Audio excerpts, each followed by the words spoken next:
shutdown. Much of America's government still paralyzed by the standoff over the border wall. Who will blink in a battle that's stripping families of their paychecks? Here at home, Houston ISD declared a disaster by Governor Greg Abbott. Are the hard words a prelude to takeover by the state?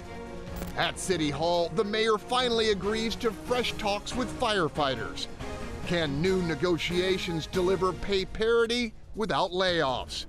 And a new era begins at Harris County with an uncommon pledge from its untested leader. Will others follow her lead and say no to questionable contributions? I'm Greg Grugan, and welcome to What's Your Point, where our panelists call it like they see it. Let's greet them. Starting us off, Republican strategist Jessica Cologne. Next up, progressive commentator and attorney Nyanza Moore. In the 3-spot, Republican attorney Jacob Monty.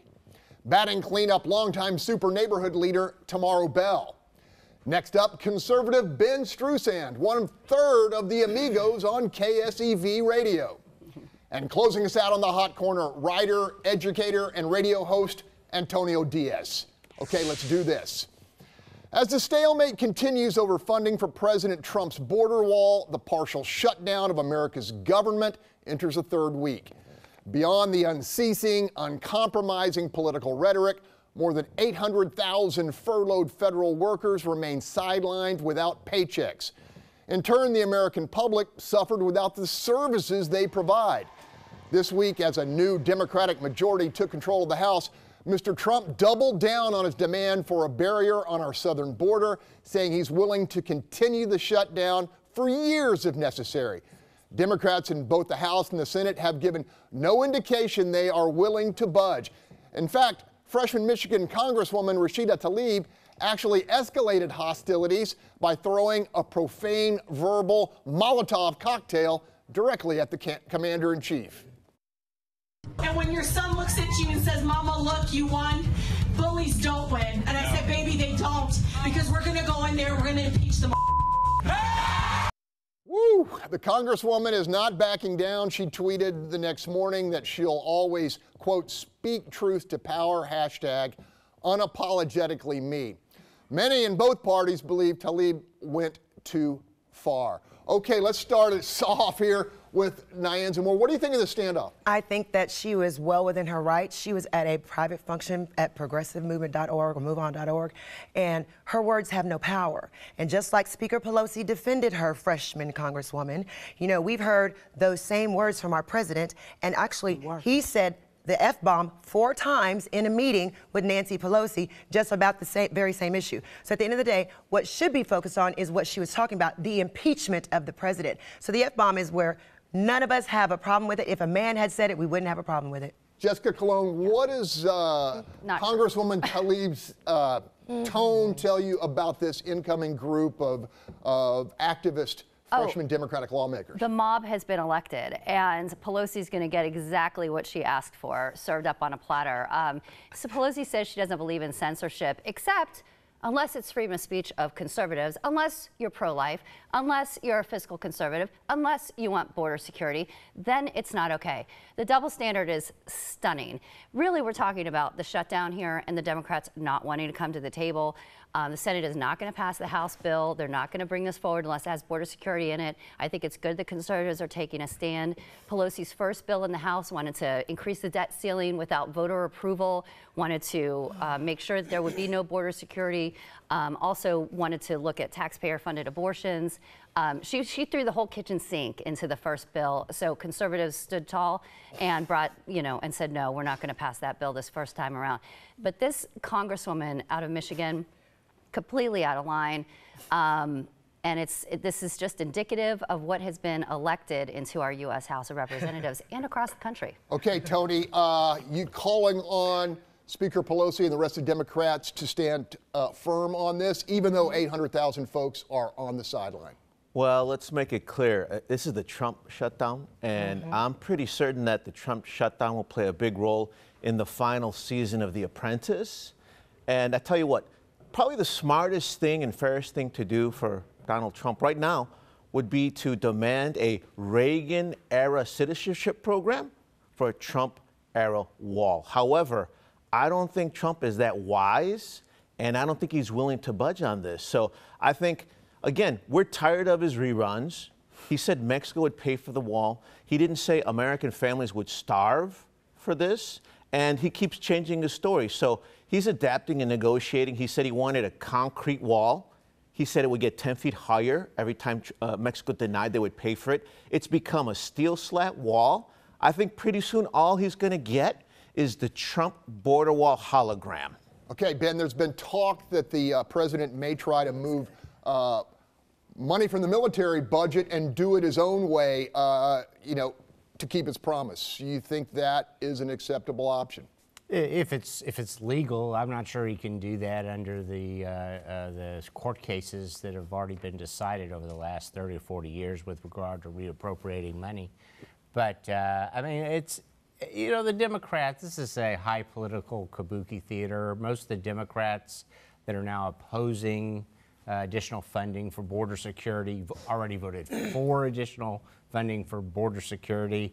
And it's very apparent to anybody that's willing to look that this is simply, the opposition is simply about, they don't like Trump.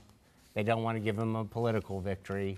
They don't want him to win at anything that he has, attempted to do, or give him any kind of a victory for his reelection campaign. And so if any other Democrat or any other Republican, for that matter, were asking, they call it, split the difference and call it a day. Okay, hold on. I'm going to switch gears quickly. And there was opposition to the president from within his own party. In a New Year's Day op-ed, Utah Senator Mitt Romney openly criticized the president's character, vowing to speak out against actions that are, quote, divisive, racist, sexist, anti-immigrant, dishonest, or destructive to democratic institutions. We'll work together on things that I think are in the best interest of the country and my state. And where we disagree, why, we'll just have to disagree. I wish Mitt could be. Question, could this be the first overt signal of a Romney challenge for the GOP nomination? Jacob Monty, what do you think of Romney's, op-ed and the fact that he's standing up to the president? Well, a long time coming. More Republicans need to speak up and criticize the president. He's not someone we should worship, and too many Republicans are worshiping everything this man does. I say agree with him when he's right, but when he's wrong, condemn him, like the Wall Street Journal editorial board just did when he said something disastrous about Afghanistan and Russia. Some of the things he says and does are just everble and wrong, and you need to condemn him. When he's right, agree with him, but lately he hasn't gotten a lot right. This shutdown is his. Everyone wants border security. Trump wants a wall. Look at what Will Hurd says. Will Hurd says a wall is a third-century solution. We need technology on the border, and we need a barrier in some areas, but a Trump wall is not the solution. Okay, Tomaro, I'm going to let you in here. You're in the cleanup position, so take your swing. First off, to say the Democrats don't want him to get anything he wants, he had the House and the Senate for 2 years. He didn't get the wall with them. Don't put this on the Democrats. He did the first truth I've heard fall out his mouth. This shutdown it's on me. Now he wants to take it and rub it on everybody else. The thing that bothers me most about it is the 800,000 families who are suffering while he have his temper tantrum. And to say that the mob got elected when you got Gotti in the White House, that's the problem. Because he's running this as if this is his personal company, not our country. Okay, both Republicans waving at me. I'm going to go Ben first. Yeah, the only point I was trying to make and explain is that, Mitt Romney has absolutely no chance of winning in a Republican primary against President Trump. All of the polls support the fact that President Trump has an 84% approval rating amongst Republican primary voters, and I know you're going to find this very hard to believe. It's even higher among Republican women. But that's not hard to believe. Okay. And then, look, again, this is more a personal issue with Trump, a personal issue with style. A couple $1 billion for a border wall that all the Democrats have already supported once, twice, 3 times in Congress. Come on. Okay, jump in, Nye. I think that what we're missing is that the House and the Senate 2 weeks ago already agreed and passed a bill the president, after Mike Pence went and said that the president would sign it, the president then reneged on it. We already had a deal done. So President Trump is now giving his own cabinet a $10,000 pay raise at the same time where you have 800,000 families that are not going to be able to receive a paycheck. You can Google that. It just came out. So they're getting a raise. So let's not focus on what is the semantics about it, because they already had a deal. The Republicans and the Democrats, before the new Democrats took over, had a deal that Mike Pence said the president would sign, and he rejected it. Okay, I got to tell you guys something. There was a group of Houston kids in Washington this week saved up their money to go up there and to do everything, and everything shut down. When does it become for the good of the country to compromise? When do the Democrats want to come to the table and cut a deal? The bottom line here is that Dan Crenshaw voted for this, voted to keep border security, and says that a wall is a good thing, that he's been on fighting for 10 years on the battlefield and seeing that borders, barriers matter. But I want to go back to the Romney op-ed. What he says, he was right to, the president, was right to align U.S. corporate taxes with those of global competitors, to strip out excessive regulations, to crack down on China's unfair trade practices, to reform criminal justice, and to appoint conservative judges. These are policies mainstream Republicans have promoted for years. Here's the difference with President Trump and why he is so popular. He is doing them. It's not just talk. He's making it happen, and this is why he will win again in 2020. We're going to talk about the Trump tax cuts later in the show, but right now, we're going to go to break. Could this be the first overt signal of a Romney challenge? No, that's not what we're talking about. We're going to talk about Lena Hidalgo and the new leader of Harris County. Stay with us.